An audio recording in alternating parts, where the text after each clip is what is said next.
अजून आंघोळ सुद्धा झाली नाही आणि मी सकाळी सकाळी लगेच लागलो पोहे खायला.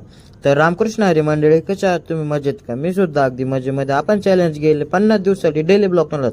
आज आपला डे नंबर 16वा. आपल्याला आहे ना पोहे वगैरे खाल्लं झाल्यास नंतर आपण जे का आंघोळ वगैरे करतो.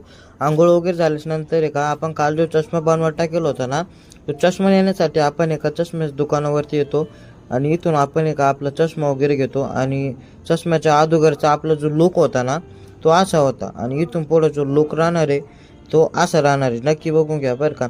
आणि थोड्या वेळामध्ये आपण जे का रूमवरती आल्यास नंतर आहे का आपण लागतो स्वयंपाकाला, म्हणजे स्वयंपाक वगैरे करणं होतं ना. तर कारण की सकाळी काही लवकर स्वयंपाक केला नव्हता, आज 1 वाजता स्वयंपाकाला लागलो, उशीरच झाला आज थोडा. तर सर्वात पहिले मी का पीठ वगैरे मळून पोळ्या वगैरे करून घेतो आणि पोळ्या वगैरे झाल्यास नंतर आहे का बटाट्याची भाजी करतो. बटाट्याची भाजी झाल्यास नंतर जेवायलाच बसा म्हणलं तर त्याच्यामध्ये हा पंखा सुद्धा इतकं